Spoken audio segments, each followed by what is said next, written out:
Hello and welcome to another edition of Right Think. I have a guest on the show today that I had on before, who is a mine and a wealth of information. I'd like to welcome back into the studio with me today, Lynne Taylor from America. Welcome, Lynne. Good to see you. It's good to see you, David, and hello again to all your audience members and those who will see the archive version of this. I'm so happy to be with you guys again.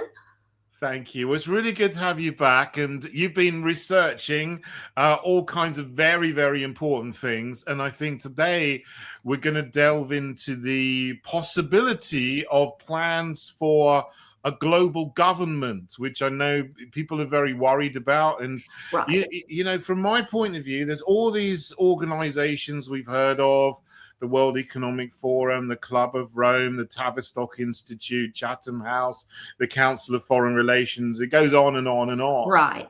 But you've been looking into a specific NGO, I think, called Democracy Without Borders. Yes. Yeah. Yes, How does absolutely. that fit into the whole picture? Well, Democracy Without Borders is a partner organization of not only the World Economic Forum, but of the United Nations. And so it's not the possibility of a world parliament, it is the absolute plan for a world parliament. And the interesting thing about it, David, is that the documentation clearly states in it that we, the people, the citizens of whatever country, are not supposed to know about it just yet. So that means that plans are going ahead, but we're supposed to be none the wiser. So one of the reasons why I am so honored to be on your show is we kind of help get to break that to not only your United Kingdom audience, but others who might be listening as well. Because I know over here in America, I did a broadcast and broke the news and people were like, "Oh, we've never heard of this. What is this?" And it was basically this documentation that I know you will be able to provide to your audience, because I made sure I sent the link to you. But let me read you their description of themselves, and I will be reading from the paper. So pardon me if I look down. Democracy Without Borders is an international civil society organization that promotes democracy at all levels.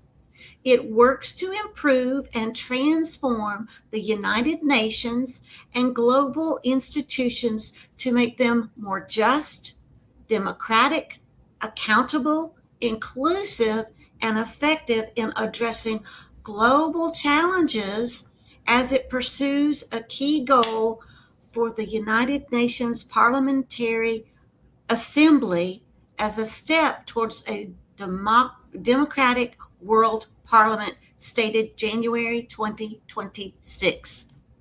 Gosh, that sounds like a hellish nightmare. And I think of the EU Parliament, and I think of the Soviet Commissariat that you've had in the past. I know. That's and kind of what it envisions to me that they want to do. You know, this is right. And don't take for a moment that newly created Board of Peace will not play into this, because it absolutely will. And I've got a document that I just found this morning, and I'll be sure to link it to you so that you can have it as well to share with your audience. But it is from the First Lady as she addressed the United Nations on international peace. So we'll get to that in a little bit. But from the executive summary for this Democracy Without Borders, let me just share with you. Shall I put up the website of? Okay, sure, you do that. Yeah. Would that be helpful? So this is this is the website of right. And notice the headline. It's a what? It's a human right.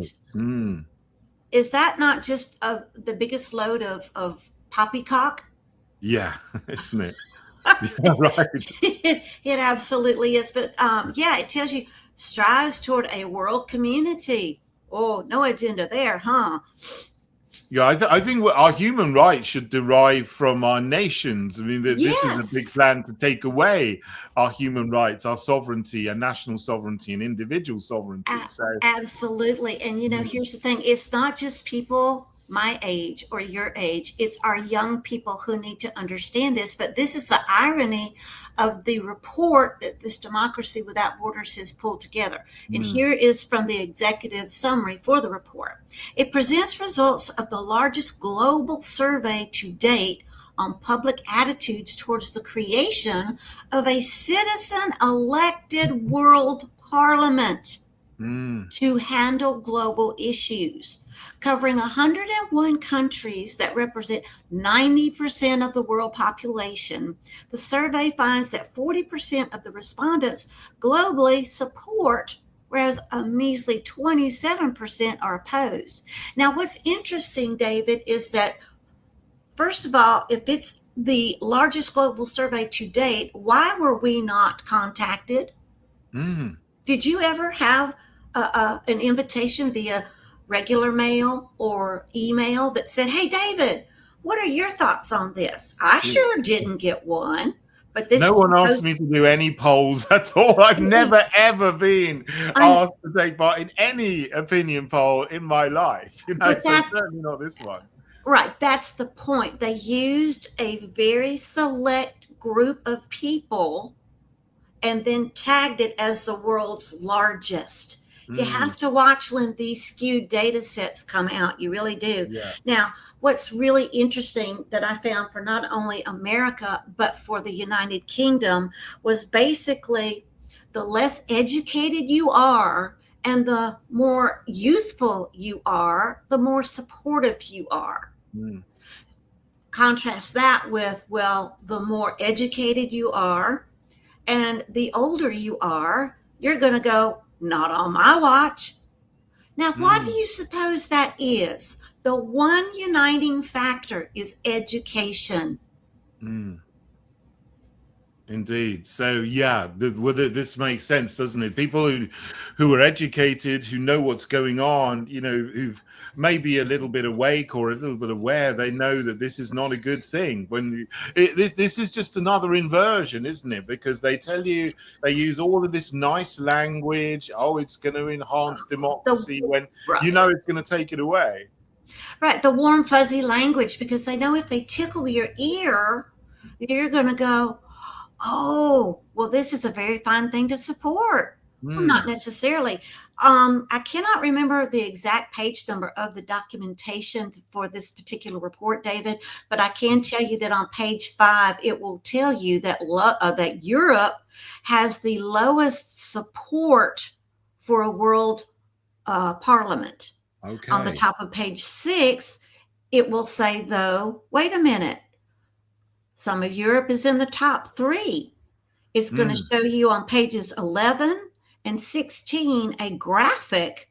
And then if you want the specific data sets for Europe, including the United Kingdom, you would need to be on page 19. Now, for your audience, I see you're showing that the darker blue means that you are, I believe it is, supportive. And then the lesser blue is, I'm not so supportive of this. And then it goes into a literal gray area where you're neither supportive or opposed. And then the more red you are, the more opposed you are. Yeah. And again, they skew this on education level and age level, income level. What country are you from? What's the color of your skin? Does any of that really matter when it comes to your country's sovereignty? Yeah, it shouldn't make any difference because everyone's going to be affected, aren't they? But they do these kind of polls all the time to see what different opinions are within different groups or different subgroups of society, isn't they? Yeah, and then they're going to sit there and label it as, well, this is the general consensus.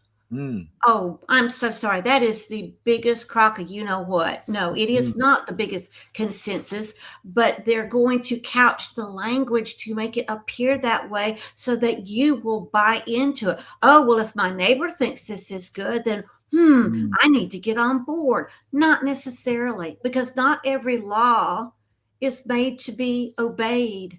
Not every mandate that comes through your city council or your members of parliament needs to be adhered to. Some of it is absolutely against the way that your legal system is set up. Same as here. If our Congress is not backing it, why should we? If it goes against our Constitution, why should we support it? Indeed. And, we found this in the EU. I mean, that fortunately, and I'm forever grateful that the EU has come out of the UK has come out of the EU now. But when we were in it, they talked about, oh, this is wonderful, we're pooling our sovereignty. But what that meant is no one had any sovereignty, and there was no way taken back. And I noticed with the data there, that it seemed to be sub-Saharan African countries were very, very much more in favor of it than Europe and North America. That was the highest, rating of favorability among the population. I wonder if that's because they're always told, well, you join this and you can get some money. I think that might be the reason why some people are favorable to it. Since I don't know exactly everything that the United Kingdom supports as far as the Middle East and all that kind of stuff, I can speak to what America supports. But I do know that when it comes to joint efforts, most of the time, the United Kingdom and the United States are pretty much in lockstep with each other. And, research has shown if America had never extended any sort of aid or gotten involved in areas in countries that it shouldn't have been in, for example, Iran, back in the 50s, we would not in 2026 see what we're seeing happen. But it's very much playing into the global theater, as we could put it. And, the United Kingdom is right there in there somewhere. I mean, it has to be. Look at the leader you have now. Look at the former leader you had. Look at some of the representatives that you've had from your government that go and sit in the United Nations, and they go, yes, sir, may we have another? I mean, come on. But look at some of the questions that were posed on this really big survey that was put out. Among the questions that support a global parliament, would you support or oppose the creation of a citizen-elected world parliament to handle global issues? Well, now, I bet you your bottom dollar, if you took that question right now, David, and you put it on a clipboard and you went out on any street, wherever you're located, and asked that question, what do you think the answer would be? I think most people would say yes, especially if you went to a university or a town center. But I think one of the big reasons why people would say yes is they're completely brainwashed with this fear mongering about the climate. So everyone is like being psychologically pressured to think we need a global government to deal with the climate to save the planet. Right. Absolutely. And a lot of people actually, it's absolute nonsense, but there's a lot of people who are useful idiots who genuinely believe that they're doing something good for fighting for the climate when absolutely it's just a propaganda. Right. Well, absolutely. It's not just the climate, though. It's the fact that we need to be a collective body. Why? If you go back and you look at the scriptures, the first indication of collective government, if you will, or collective anything was at the Tower of Babel. And tell me how well that one worked out. It was a mess. A very good point. They're just trying to recreate it. Exactly. But, that is one of the things. And here's another thing that it says in the report. The analysis of the results suggests that those who are more at the periphery of power and influence, whether nationally or globally, David, are most likely to support this, whereas those who are out in the boondocks, so to speak, or, in your rural areas, or they're a little bit older and wiser, they're going to know, wait a minute, no, England is sovereign. America is sovereign, or we're supposed to be. We're told that we're supposed to be. But Mm. then when you look at all the undercurrent of unity and collectivism and, oh, we're united for peace, because I could tell you right now, there are groups that you would think, oh, they're sworn enemies. But what are they doing now? They're celebrating what's happening in real time because they say, oh, well, so and so stuck a label of peace on it. And therefore, because someone stuck a label of peace on it, it's the real thing. It's I smoke know. and mirrors. Yeah. This board of peace, I mean, the way I think of it is they're actually, it's not BOARD, it's BORED. These people are actually bored of peace. And Well, that's why they're okay, creating all right. war. Okay, That's so what it really is. there's money to be made off of war. We know this is more about economic gain than it is about a world parliament to solve a global issue. Because what are the global issues that they want to solve? Well, remember the statement at the beginning? That group, Democracy Without Borders, its sole purpose is to prop up the UN. And where do you think this is leading? But those Sustainable Development Goals. So all 17 of those are classified as world problems. So we have to have a citizen elected world parliament. I don't know any political figure, David, in the United States, Mexico, Canada, the United Kingdom, or any other place that I would say, oh, yes, they sound like a great idea. Not one. So who do you think they're going to pull as our candidates for a world parliament? Maybe it's somebody from this board of peace. Now, you said BORED, as in their board. They need to make more money. But think about the countries that are in it. They had to chip in $1 billion. And if that wasn't bad enough, our idiot in charge, the president, goes, oh, we're going to dedicate $10 billion from the people, which means my taxpayer money just went somewhere I never said it could go. And my Constitution sure didn't say it could do that. But this is what happened. So here I'm thinking board as in we're going to take a board and we're going to smack you over the head. That's what I think.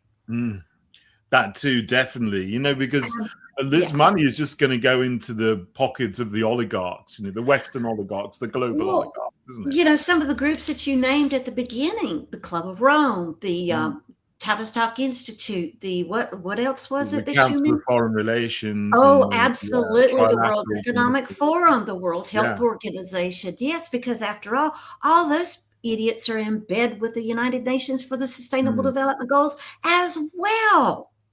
So this is a collective pot of absolute crock, is what it is. And it's the same people who inhabit all of these institutions. You see the same people. They all go on about 10 jollies a year to a different thing, don't they? They go to Davos, they go to the G7, they go to the UN summit, the NATO summit, the G20 summit, whatever else is going on, and it's all the same people at all of them. Well, don't be offended when I bring up King Charles, but let's talk about King Charles for just a second. He's already got a documentary out on Prime, the Amazon Prime streaming outlet here in America, about his agenda and how he has been putting it in place for decades. And now that he's what we call Charles in charge, he's making sure that it comes through. And what do you think he's supporting? I know you know, but I'm asking your audience, what do you think he's supporting? Do you think he's really supporting the United Kingdom? That is the thing. And I think a lot of people are very, very unhappy because he's supposed to be acting according to his coronation oath, which is to look after the interests of the United Kingdom. Well, there are many things in the oath, but I mean, basically, he's the head of the Church of England. He is supposed to maintain the integrity of the United Kingdom and the sovereignty of the nation and uphold God's laws within the kingdom. And, part of the Bill of Rights says that no power, prelate, priest, pope, and something else, I can't remember the exact word, should have any authority or power in this realm. And so when he goes off to the United Nations and the World Economic Forum and he tries to implement their agenda, that is actually going against his oath. And I think a lot of people realize that. Well, good for them. I'm so glad that they are waking up. I hope that they will be more willing to get up off the couch and do something, because we're seeing an awful lot of complacency, not just here in America, but everywhere, because, well, we're so busy, or the circus they're running has us so busy going to work or buying groceries or attending all the civic meetings or this, that, and the other, that we've said, you know what, you go run that, I'm going to go run my life. When we're supposed to be running them, right? Not they running us. Yeah, they are supposed to be serving us and accountable to us. Exactly. Everything they do should be open and transparent, so we see what they're doing. But the opposite is happening, because they are keeping what they're doing private, but they're trying to surveil all of us. Well, oh my goodness, someone might talk about what they're doing, they don't want that to happen. Well, this is why getting this report out about the Democracy Without Borders is so huge, because it will say general population isn't supposed to know about it yet. So I really hope that your listeners and the people that they share this with will start to get really loose lips and big mouths and go, hey, guess what? Because the more we talk about it, the more we can raise awareness as to this is a wolf in sheep's clothing. But let's stop and look at the mindset that Democracy Without Borders is using, because there are two key systems of thought here.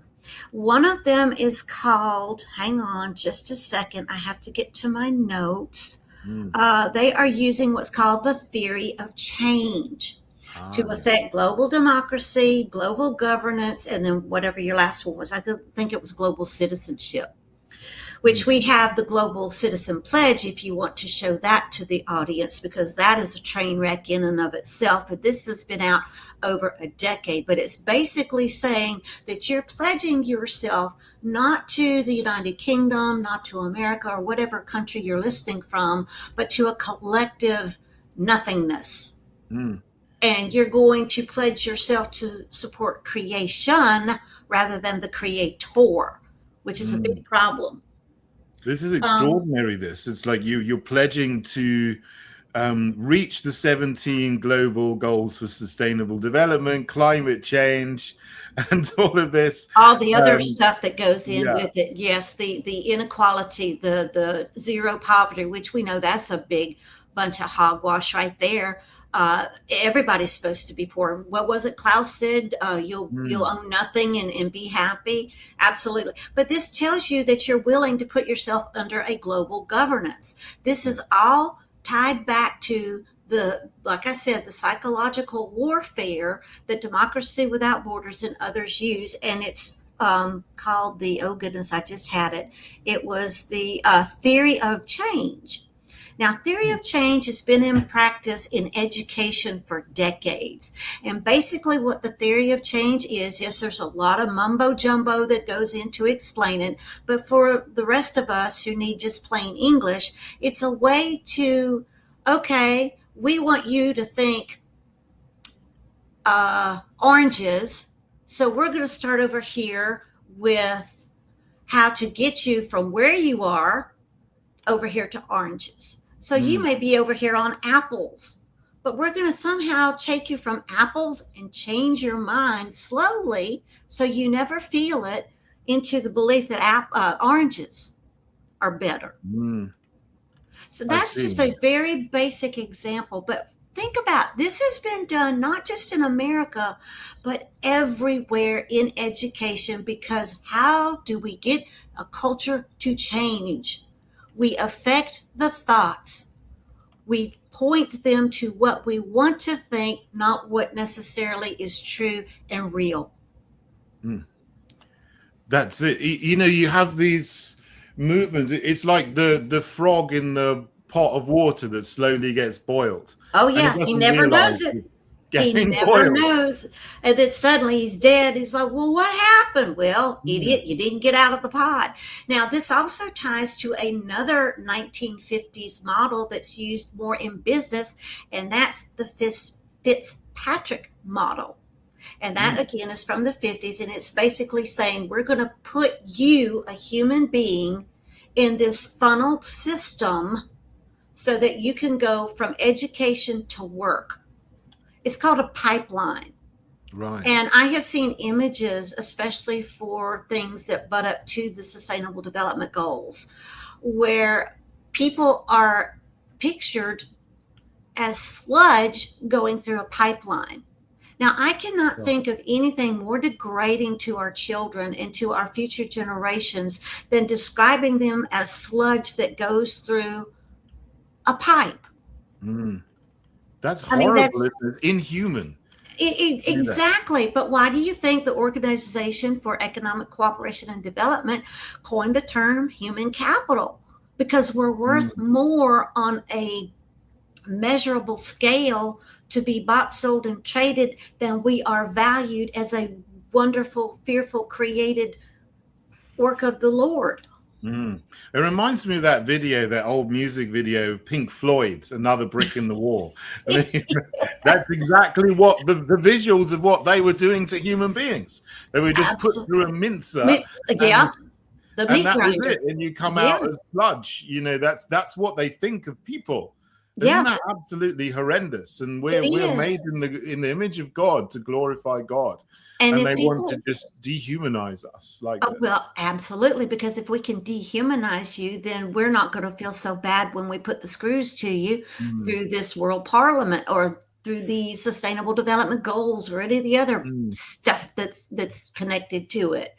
And I know that you'll be good about putting in the links that I've Yeah. already shared, but then I have some that are from my blog, commoncorediva.com. That is accessible in English for anyone across the planet who wishes to find out what has happened to our education system. And people are going, well, Lynn, can't you talk about education without politics? And the answer is no, you cannot. Mm. Not in England, not in America. And here's why: because we have bureaucrats Mm. and public-private partnerships who have inserted themselves into education. They've rebranded it as the old way of learning is bad. Mm. Oh, look at all the stuff we created. Look at all the history that we mucked up. Oh, no, let's go in, sanitize the history. Let's update education so that we know not how to critically think or tell you that 2 and 2 is 4. No, Mm. let's reinvent the wheel and put it as to outcome based. And Mm. what outcome based does in education is it prepares you for a slot that your government system wants you to fit in, rather than you being free enough to exercise the God-given gifts and talents that you have. Because I can guarantee you the system has got it so that by the time Johnny and Susie are here in second grade, I'm not sure what that would equate to in England, but the point of it is from a young age, all the way through the system, you're being taught one skill or one profession. Mm. Not like when I went to school, or maybe you went to school, where you had a well-rounded framework so that Mm. by the time you graduated, you could decide, hey, university's good for me, or I want to go into the working world, or I want to go be an apprentice. No, this is all predetermined for you. That's the danger of an outcome-based Mm. system. I And I mean, for know a lot of people, this is completely new. I mean, it's you know, I was a teacher before I went into politics, and right. it was you know the whole system had been degraded somewhat even when I went into teaching in the Well, 90s. yeah. But it's even more so now. They've changed it again, and they've dumbed it down even more. Oh, absolutely. But see that and people, oh, well, the system failed. Mm. Honey, it did not fail. It has been a roaring success because guess who won? The government. Mm. The government got exactly what they wanted. And anytime you hear a politician, I don't care if it's there in Parliament or at your city council or where it is, if you hear, I need a return on my investment, don't think that your children are not seen as a dollar sign, because they are. That's it. Yeah, but if you're an ordinary parent, you don't even think that that's going on. You just think, oh, well, I'm sending my kids to school. And they basically still trust the school. They still trust the government to some extent to actually give their kids an education, when actually they're really very depressing Marxist indoctrination camps. And you don't even get happy, because, you might have nothing and be happy, as they say. But the schools these days, the way they're built, even the architecture of the schools, they feel like the most horribly depressing prison kind of, sites that you can imagine. They actually do look like prisons. There's a reason, but it's not to support the prison to school pipeline, as has been told. It's to get you used to the institutionalized setting. Because don't think that we're not going to be sorted, whether we support this global parliament or whether we don't. We're going to be sorted. Of course we are, because guess what they have to do with all the nonconformists? I'm sure they've got that plan, but I will certainly resist. I think there's a lot of resistance to that. Well, let me share. They're not going to take me, I'll tell you. I know. I tell you what. But that's the thing. We have to have more people rise up, because the more that you have rise up, the stronger the message to those who think that they're running the show can see, oh, they're on to us. We need to, and then pretty soon you do what your government framing documents charged you to do, which was to hold them accountable. Here in America, we have the part of the Declaration of Independence says, when you spot bad government, you, first of all, you hold them accountable. You shut it down. You punish the people, literally punish the people who ran it amok. And then you start over and you do better, because we learn from our mistakes. But I've never seen a system like the United Kingdom or the United States go, oh, guess what? We're going to go take all these old borrowed lessons from the Soviet Union or Nazi Germany, and we're going to try to replicate them with a new flair and hope to heck they work. Because guess what? They didn't work then. What makes you think they'll work now? It looks like they're actually trying to replicate communism in the countries of the West. I mean, I run the Heritage Party. My general secretary is a Polish woman. She's wonderful, Madeline.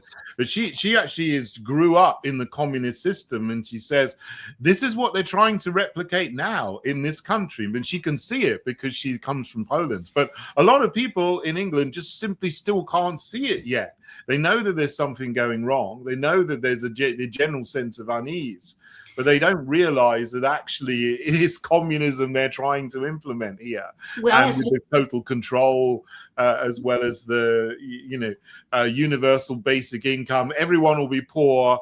They're manufacturing scarcity in the economy by literally knocking down coal power stations and insisting we're going to have all our energy in the future from wind and solar, which simply isn't going to work. Everyone knows that, who's got a brain. But all of these things go together, and with education as well, like you say, kids are not taught facts. That's the one thing. When I was a teacher, they still did teach facts to some extent. I mean, I was a chemistry teacher, so I was like, well, you can't mess up science, but they found a way to mess up science. They did, and it's called money. So yeah, you can have a fact-based research paper, but you have to stop and ask, well, what university or what big pharma company funded it, or what big tech company funded it, and was the scientist bought? Because that's how we got into some of the mess we're in when it comes to healthcare and climate, is because we got facts, but are they real facts or are they bought facts? You have to wonder. But there in England, I know Mindspace was a big document that said, oh, well, this is, being unleashed on the British people. It is by the Britons. No, it is not. Over half the research came from the United States, and it's stuff that was left over from not only the MI5 or MI6, but the CIA. And where did they get it? From the Nazis. So this is a cultural nudge, if you will. Why do you think when it was COVID, you saw all the public signs that says, stay in place, do this, do that, do the other? And you've seen it since then about, well, this is a safe place, or this, I've had people share signs with me about, oh, well, the nudging's still continuing. It is absolutely, because they're not going to let go because they saw how successful it was. So why not carry it on? But I want to get. Sorry, go ahead, Lynne. No, you go ahead. It just it pains me because I can see through it, and I know millions of people did, but we were like 10-15% of the population, and then you had 80%, 85% complying with what was going on, but you did have a significant minority that resisted, didn't wear a mask, didn't socially isolate themselves and whatever. I became a rebel in 2020. I've been a good boy all my life, but suddenly I was this granny killing, super spreading rebel, and you dared to breathe under the sun, But, you dared to breathe. No, I wanted to tie this democracy without borders. We were talking about the World Parliament and the global peace and the Board of Peace and all that.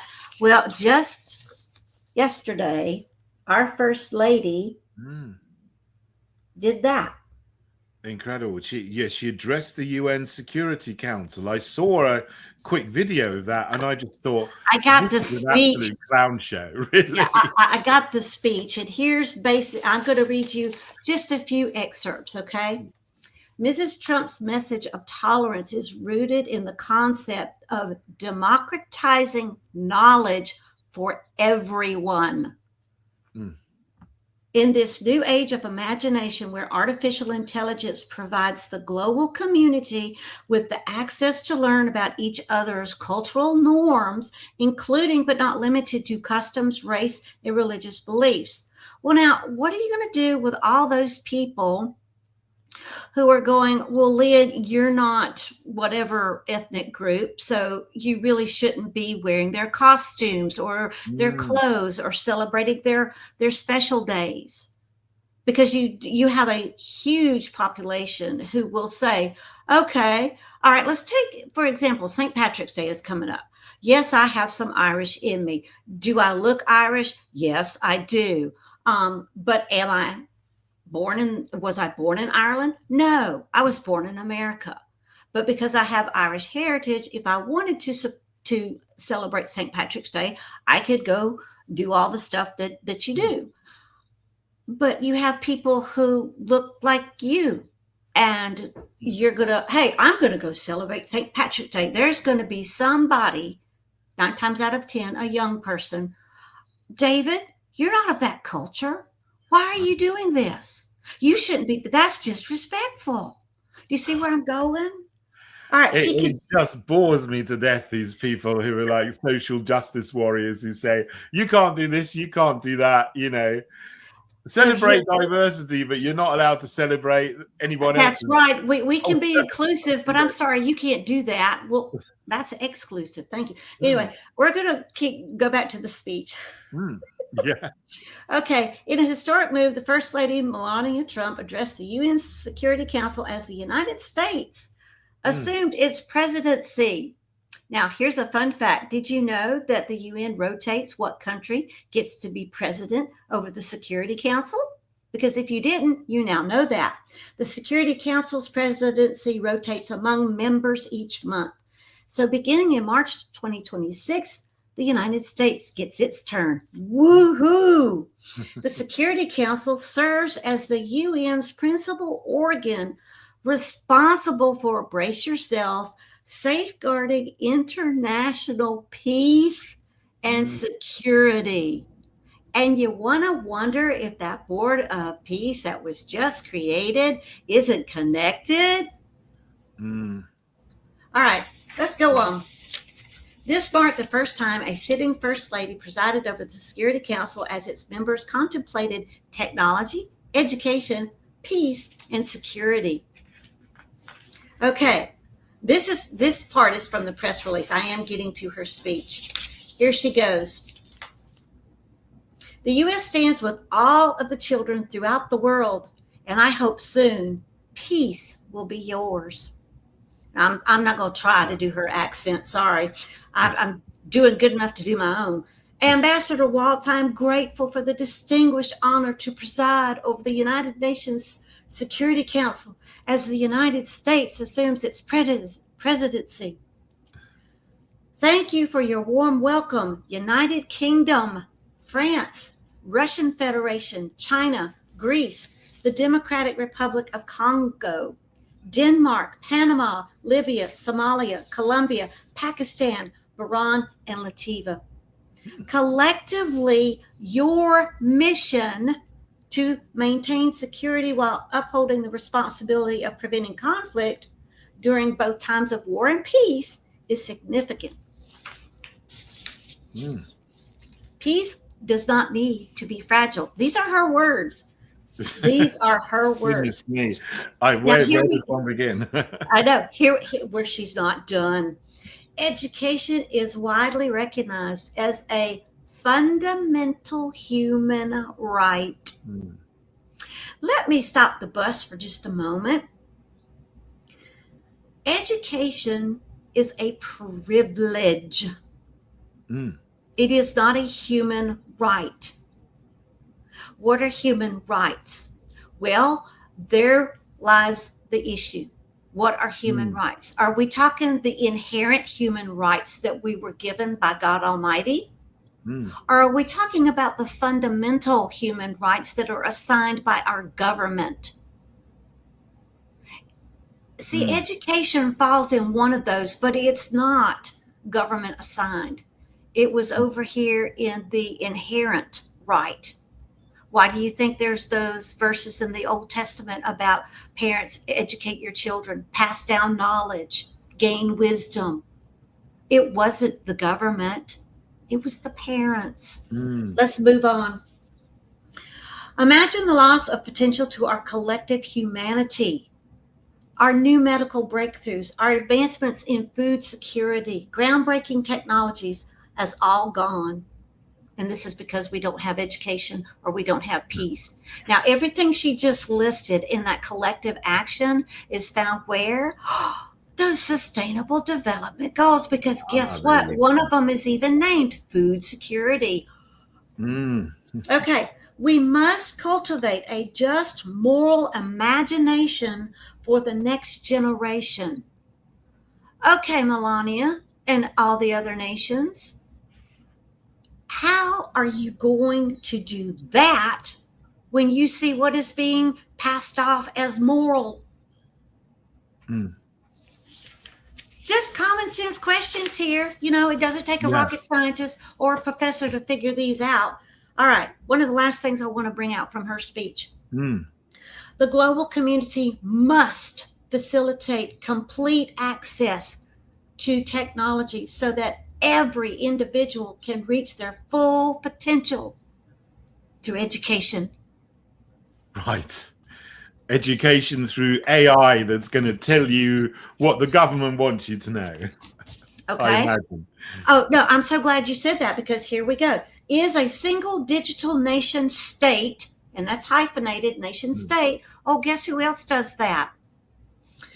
Inevitable. Perhaps this idea isn't as far-fetched because we have digital currency and payment systems via the blockchain, plus AI's massive factual database. Again, who's running the facts?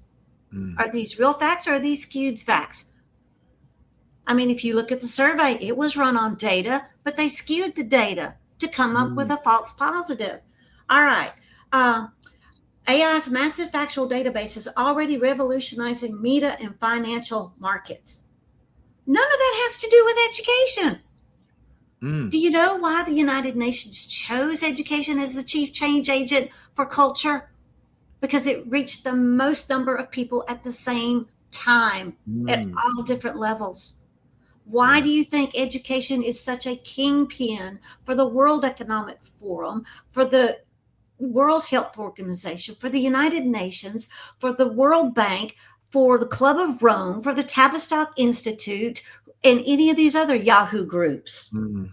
Now, here's her last two statements I want to point out to the people. AI is democratizing knowledge. And then this one, let's connect everyone to knowledge through AI.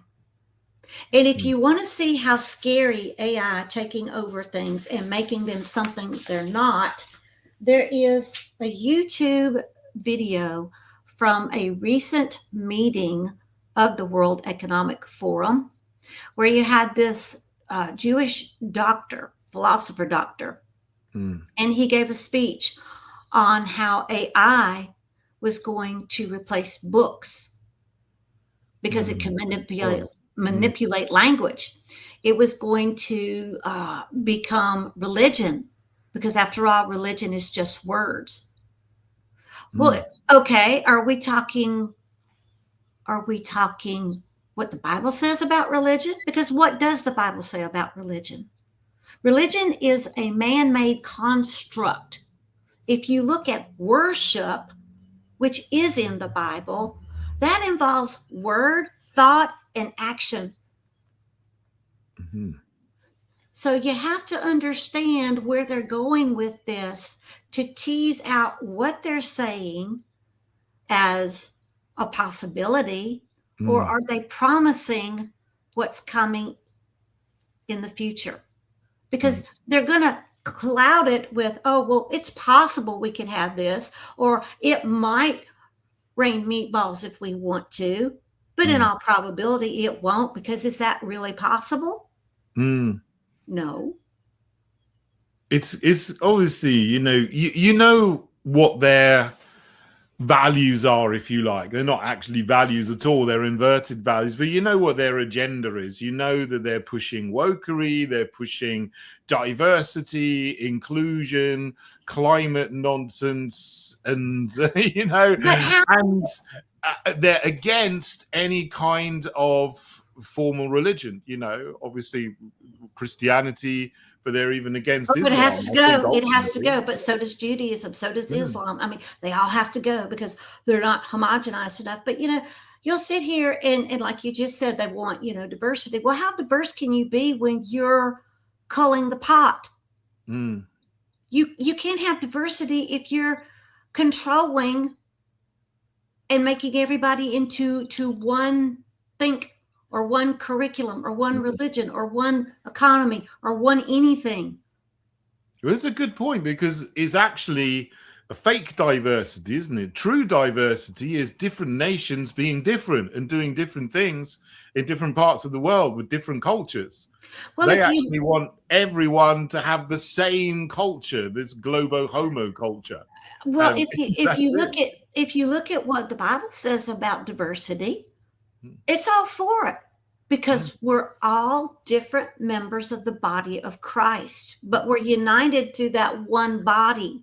Remember, not everybody can be a head, not everybody can be a hand or a foot or a belly button. We all have different roles. That's the diversity. And we're included in the body of Christ. But as you know, all of this other stuff is man-made, but it's twisting what's good, right, wonderful, and beautiful into what can be manipulated, what can be controlled, what can be dominated. Because after all, it's not about you and I. It's not about our peace of mind or the freedom to live where we want or do what we want. This is about how much money you can make the system. This is it's really hard for people to get their head around that there is this cabal, and they create money. The whole financial system is not as people imagine it to be, and Right. they want to squeeze everything out of our labor, everything out of our productivity for themselves, and they want to own everything.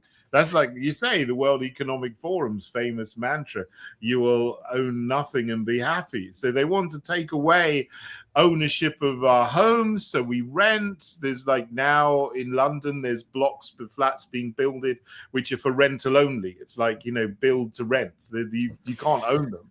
Right. And that, this is actually being implemented in some places. They even want us to, you won't own a car, you will share a car, when you need it, as and when you need it, like maybe twice a month, you'll get a car from the carpool. You won't even have your own tools and your own, you want to buy use a hammer, you'll go to the tool shop and rent a hammer for an hour and then take it back. Right. This is Right. the Well, world they wanted for us. the one that gets me is that, you can't travel outside of a certain location, because for me, the ability, and I know there are a lot of people like me, the ability to go where I want, when I want is huge.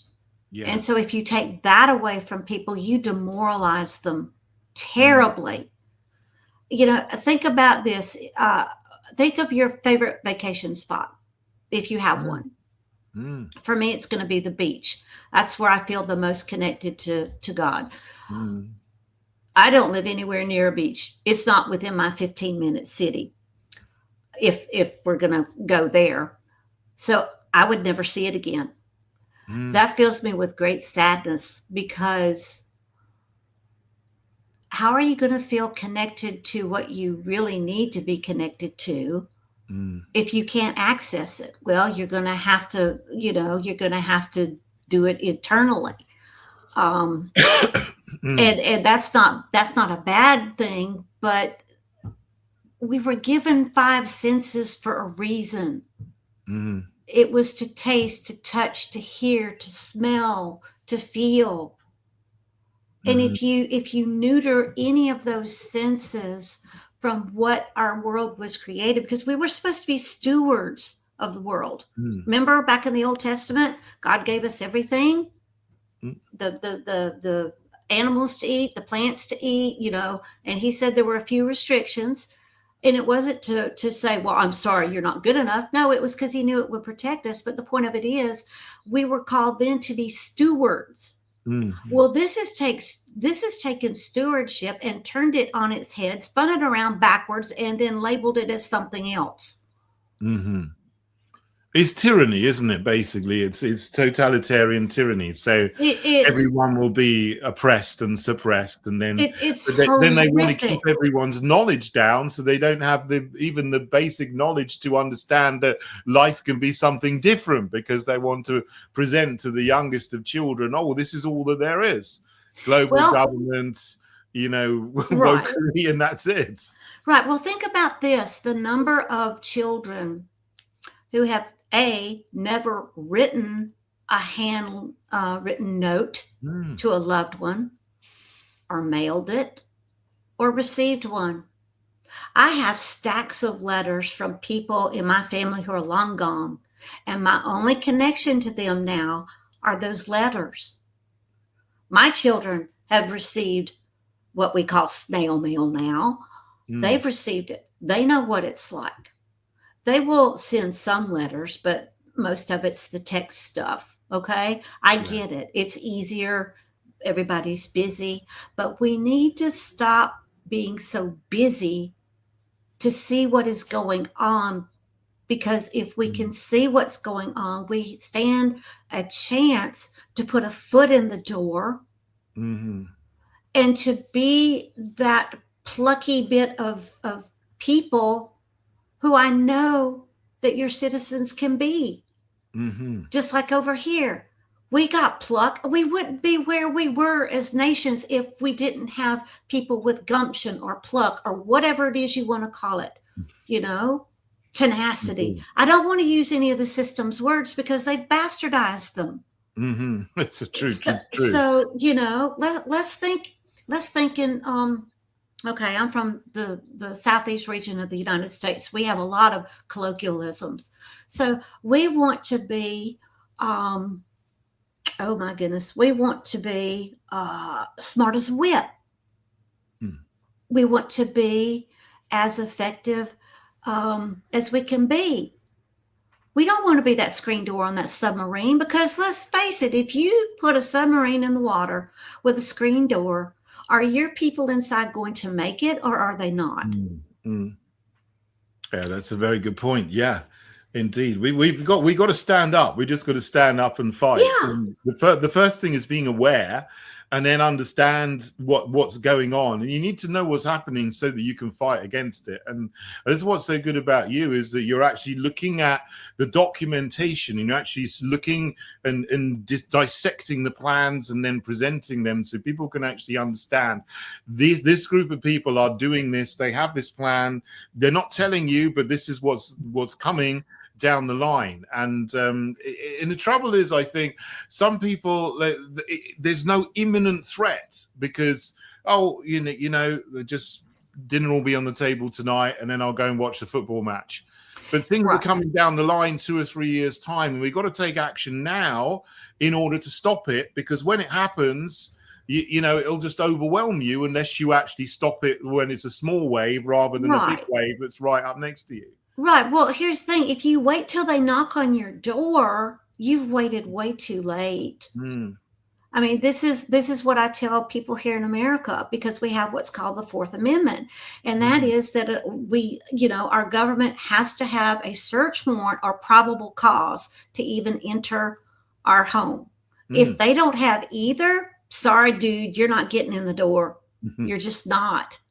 But so many of us, and I hope England has something that's similar, because so many of us have willingly opened the door and not only said, hey, come on in, but have a cup of tea. No, don't invite them in. Don't sit down and be friends with them. They were there. They are there to serve you, not to be your best friend, not to be your buddy, not to be your mama or your daddy or your sugar daddy. Yeah, indeed. Yeah. I think, sometimes here in England, people think, oh, if we're nice to the police, if we show them that we're, helping them out, then, that's going to make things easier for us. And actually, that's the exact opposite. You don't talk to the police. I mean, my advice to everyone is, you have 3 phrases that you use for the police. No comments. I do not understand, or I don't answer questions. That's the only 3 things. Those are good. Those are really good. Over here, we say we plead the Fifth. Okay. But you have to know what the Fifth Amendment is. And, it's basically those 3 questions. I'm not going to say because it's going to incriminate me. But, as much as we're being surveilled, they don't even need that. They've got whatever. And with AI, the danger of that is it can manipulate. It can take our conversation right now, and it will go through and pick out things that we've said and put them in a context that we never even hinted at. That's dangerous, David. But that's the type of surveillance that is being used against us. And our governments are fully sanctioning it. They're propping it up. And that's one of the dangers of the AI. Now, here we have a big scuttlebutt because the police, we know, have shifted from being preservers and protectors as they were supposed to be. But if you look at the Constitution, we weren't even supposed to have police. We were supposed to have state-led militia. Okay. That was the extent of it, not police. Because if you look at what police do and the model that police came from, it's all those failed regimes where control took away and chipped away at the rights of the people. And I think you know which regimes I'm talking about. Yeah. But here we are. Regimes. That's a very good point, and maybe that's something that, is a discussion to have and something to actually look at. Is the policing model that we have actually keeping us safe and secure? Because I've never had any run-ins with the police until the COVID era started, and then I saw them, arresting innocent people, bashing them over the head for asserting their fundamental freedoms. And I thought, there's hundreds of you here marching and charging into normal people. Why are you not going out and arresting rapists and murderers? Surely that would be far more effective than having you all here, You would think, bashing ordinary people over the head. You would think, but no, we have to shut those nonconformists up. But I'll send this to you if you'll remind me. I did an article, and I can't remember exactly what year it was, but something in our local newspaper tipped me off. The local police force was being honored for, I don't know what. Anyway, something didn't read right in the article, and I got to researching it, and I found out that, lo and behold, the local police department was kowtowing not to the state constitution, not even the city charter, but to a national body that was a member of an international body that was using police standards that were endorsed by the United Nations. Oh, there you go. There you go. So let me just remind me when we're done to send you that information, because you could have a big panel, and I'd love to be there to help you pull this off, but we could have a big panel on, okay, what is the model for policing? Where is it now? Because if you look at the Sustainable Development Goals and the 17 goals, one of them is about peace, justice, and cooperation. Guess who's involved in that? Your law enforcement. Okay. And it doesn't tell you what that means, but you've got these Sustainable Development Goals, and some of them look absolutely lovely. It looks like, okay, yeah, no poverty, no hunger. But peace and justice, what does that mean? Whose idea of peace and justice is it? Is it our creator, or is it this corrupt bunch of idiots over here? You have to stop and look. But there is an image out there, and I would urge your audience to look. And I don't remember who did it, but someone took the Sustainable Development Goals and all their wonderful colors up on one part of the screen, and then down below they put in black and white what it really meant. Yes. And it's absolutely jaw-dropping when you see, holy crap, that's what they meant when they said no poverty, or decent education, or it was quality education and decent work.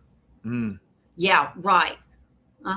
Then tell me why you have the European Union Youth Guarantee that targets a certain age group, that if you're not in school, you got to be working, because you, by George, can't be just sitting at home trying to get your act together. That's not acceptable. Yes. We need them to have their heads together so that when they go to school or they go to work, they know what the heck they're doing. But no, we can't allow a child to be a child. We have to fill their day with stuff, because the busier they are, the better they're going to be. Really? That was even a thing when I was a teacher, which I never really liked, is that the idea was you've got to keep them busy all day, every day. Don't give kids even 5 minutes rest, because the devil makes work for idle hands. So they kept continually doing stuff. I was like, if I was at school now, I'd be exhausted, because there's no time to relax. But that's the goal, honey. Get you exhausted, keep you tired, keep you hungry, keep moving that line so that you never quite make it. But if you just go a little further, you'll make it. That's the control. That's the part of the tyranny that people don't want to talk about. They don't want to look out. They just want to go, oh, Johnny and Susie are in school. I can go play tennis. Is your tennis game, your cricket game, your whatever game, is it worth the price of seeing your child become an indentured servant of a system you don't want? Indeed, yeah. Well, a lot of people are now going down the route of home education. People who've got the means, even if people who don't have much means, but they're actually doing it because they know schools are so dangerous now. do they need to do this for their children? Well, that's a whole nother topic that we can save for another show, because Yes, if you think that homeschooling is exempt from all this, I have rude news for you. It's not, because we've seen it happen. And why? Because the UN has deemed that homeschooling is not great. But pornography in for the schools UN, isn't it? Yeah. But I think it's great. Yeah, it is great. Yeah, I know. Not great for the UN and their plans, but it is great for sovereign individuals and people. And yes, it is. We just have to make sure that we don't invite the system in, or that they don't invite themselves in. Because again, once they invite themselves in, it's just not a good thing. Yeah, indeed. But Lynn, you've been so amazing giving us all this information. We talked about so many different things that all relate together, but we could talk about any one of those topics for a very long time. But just to finish off, I mean, you know, I think some people are going to be a little bit worried about these plans for a global government. You know, in the back of your mind somewhere that, you know, there's a plan to do this, but no one's actually seen it yet, because the UN is there, but it seems to be, you know, just a shower, you know, a mess. But I think it's actually very competent behind the scenes, but it presents itself as something that is you know, it's feigned inefficiency, and they feign conflict, but actually they've got their plans behind the scenes. But what can we do to stop this from happening? Is there, you know, what's the best way? First of all, let's share this. Let's talk about what you and I have talked about. Let's start asking tough questions. Like, okay, where is the plan? How can I access the plan? Because remember, it's not supposed to be available to John Q. Public or Joe Blow Citizen yet. It means it'll be coming out at some point. Somebody's got the document. We need to be finding it. So if you're gifted in research and want to help look for it, get a couple of like-minded people together. Use that stupid computer for good. You know, don't let it run you. You run it. Okay. You might have to go behind a few security walls. I don't know. Somewhere, somehow, it's connected to the United Nations. We know that. Okay. I can just about bet you money, because one of the archive resources that your audience will be getting is a show that I did on a geopolitical talk show. Havorde, oh goodness, I can't remember his. Yep, I got him. He and I did this, and we were talking about this very thing. And it was when the UN decided, well, we need to be rechartered. It is somewhere connected to that. So if we can get our hands on that, we stand a chance of, okay, here's what's in the document. Now let's divide and conquer. You take part A, I'll take part B. We'll get our notes. We'll put them together. We'll formulate the tough questions. We'll formulate the citizen actions. Those are things that we can be doing. And you don't necessarily need a computer to do all of it. You can use a computer to do some of it. But again, remember, if it's pen and paper, and you're meeting in your own home, there's not a bloody thing they can do to stop you. Not yet. Pen and paper. It's a powerful weapon. Yes. Well, remember the power. What was it? The pen is mightier than the sword. Indeed, well, I've got and what do you see? I got a pencil. Okay, wait a minute. To be precise, here's the pen. Great. So yes, the pen is mightier than the sword. We need to be living that. We absolutely do. Another thing that you can do is to help put this into action is to get folks who know these things in your area.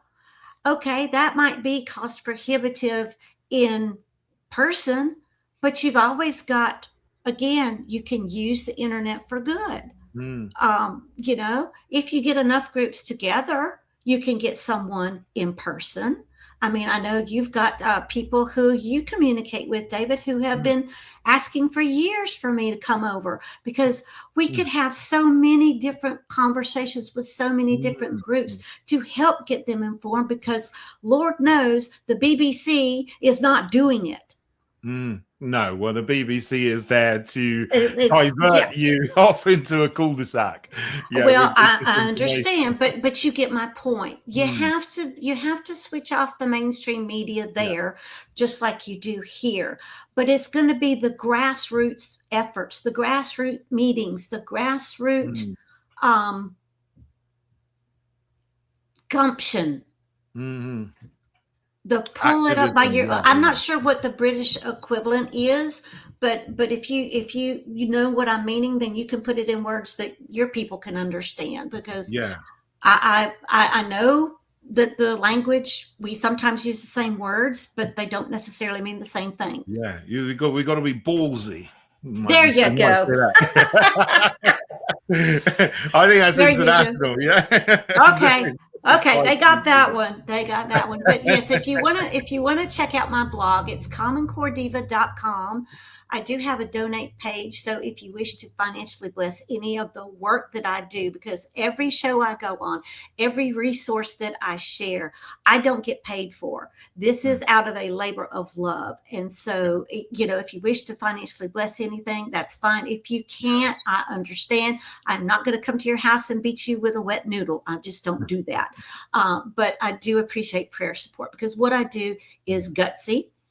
It takes gumption, or being ballsy. And I know I set myself and my family up for attack. I know that. But I still do it anyway, because it's the right thing to do. Mm. You're doing great work, Lynn, Thank and you. thank you for joining me on the show. And another wonderful expose of something that's going on. I'm sure everyone who watches the show and who watches this will look at those links and you find out more about it, educate yourselves, And ask me questions. yeah, Yeah. yeah. And then we can start to take action. I mean, we are taking a lot of action as the Heritage Party on a very local level, because there's the global to local programs of implementing these things in local councils, and we've been quite successful. There's a big growing movement of grassroots people in the UK Awesome. challenging their very local councils in their districts, in their towns, because they implement the program locally. So we challenge our local councillors and educate them, and then also stand for election as well, because there's a lot of elections coming up in May at local level. So Okay. we're actually having an impact That's on at least awesome. halting the agendas at local level. So that's very, very good action you can take as well. Well, let me I'm sure encourage you guys then, continue to skew that narrative, because Mm. the more you skew it, the less they can skew you. Indeed, indeed. Skew the narrative, take action, fight back. Absolutely. Lynn, thank you. It's been a great You're pleasure welcome. to have you on the show. And if you're joining me for the show, if you have joined me, thank you so much as well. And God bless you all.